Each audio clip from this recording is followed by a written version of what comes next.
కాంగ్రెస్ ప్రభుత్వం టార్గెట్ గా బీఆర్ఎస్ ప్రణాళికలు రూపొందిస్తుంది. నల్గొండలో 2 లక్షల మందితో భారీ బహిరంగ సభ నిర్వహించి కేడర్లో జోష్ నింపాలని ప్లాన్ చేస్తుంది. 2018 ఎన్నికల్లో ఉమ్మడి నల్గొండలోని అన్ని అసెంబ్లీ స్థానాలను బీఆర్ఎస్ గెలుచుకున్న 2023 ఎన్నికల్లో సూర్యాపేట మినహా అన్ని అసెంబ్లీ సెగ్మెంట్లలో ఓటమి చవిచూసింది. దీంతో తిరిగి కేడర్లో పునరుత్తేజం నింపాలని భారీ వ్యూహాలు రచిస్తున్నది. రాష్ట్ర ప్రాజెక్టులకు కృష్ణా రివర్ మేనేజ్మెంట్ బోర్డుకు అప్పగిస్తే తెలంగాణతో పాటు నల్గొండకు జరిగే అన్యాయాన్ని వివరించేందుకు సిద్ధమవుతోంది. బీఆర్ఎస్ పాలనలో కృష్ణా జలాలపై సాగించిన పోరాటాన్ని సభా వేదికగా ప్రజలకు వివరించడంతో పాటు శ్వేతపత్రాలు రిలీజ్ చేయాలని కేసీఆర్ భావిస్తున్నట్టు విశ్వసనీయ సమాచారం.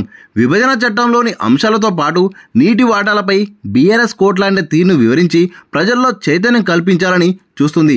నాగార్జున సాగర్ ప్రాజెక్టును కేఆర్ఎంబీకి అప్పగిస్తే కలిగే నష్టాన్ని వివరించేందుకు ప్రణాళిక రచిస్తుంది.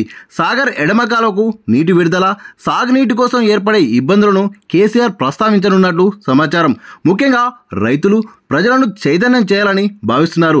అదేవిధంగా రైతులకు కాంగ్రెస్ ఇచ్చిన 2 లక్షల రుణమాఫీ, 500 రూపాయల బోనస్ హామీలను ఎండగట్టనున్నట్టు తెలిసింది.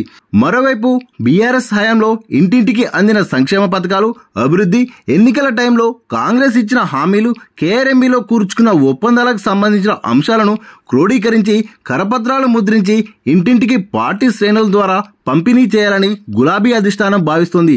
విద్యుత్ సరఫరాలో అంతరాయం, 6 గ్యారెంటీలపై సభా వేదికగా కాంగ్రెస్ ప్రభుత్వాన్ని కేసీఆర్ ఎలా టార్గెట్ చేయనున్నారనే విషయం సర్వత్రా ఆసక్తి రేకెత్తిస్తోంది.